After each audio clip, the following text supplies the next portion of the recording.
Welcome back. I know last week might have seemed pretty grim. It wasn't great, that's for sure. I dipped back into a level of depression that, if I were to think of the 100 darkest moments of my life, it wouldn't even make the list.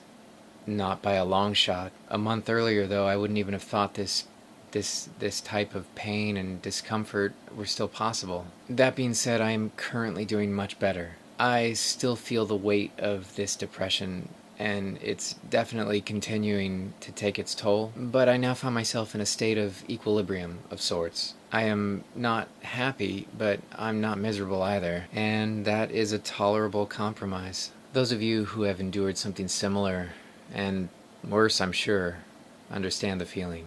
The likelihood of happy is akin to winning the lottery. The best you hope for is the absence of pain. And if that is achieved, you find yourself content, at least temporarily. And that's where I am, neither bliss nor agony. 2 weeks till treatment.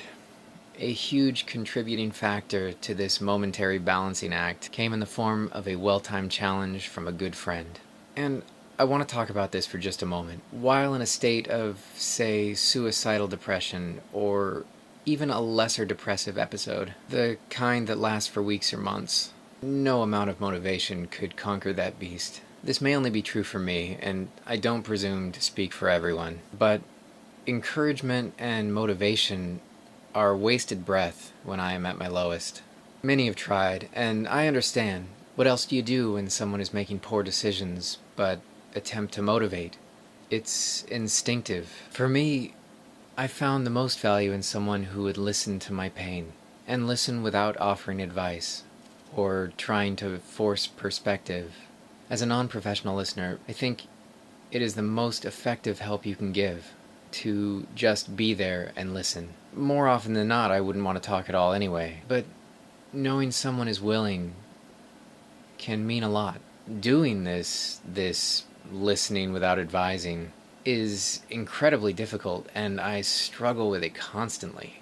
I guess I'm not saying that there should be zero perspective offered. I would just keep it limited. Sorry, back on point. Apparently, my current level of depression can be greatly affected by encouragement and motivation, which is fantastic, really. As far as this well-timed challenge from a good friend, the good friend is John Muldoon, and the challenge was a new project of his. John is the founder of the Monthly Experiments Project, which encourages people to try new things in monthly doses in order to improve their lives.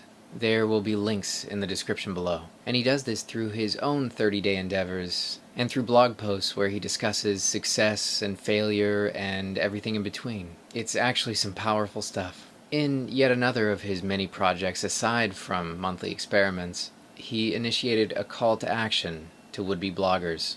He approached me about this a couple months ago to gauge my interest. I told him that I had in the past considered doing a vlog such as this, but I'd never really given much thought to running a website or blogging, but I was interested. Then about a week ago, his site goes live. It's startablogchallenge.com. Again, links in the description. His site guides you step by step through every inch of the process. I didn't know anything about domain registrars or web hosting, but luckily John's tutorials made it pretty easy. And in no time I had a functioning, professional-looking website and began altering the design and adding content, which he also meticulously covers.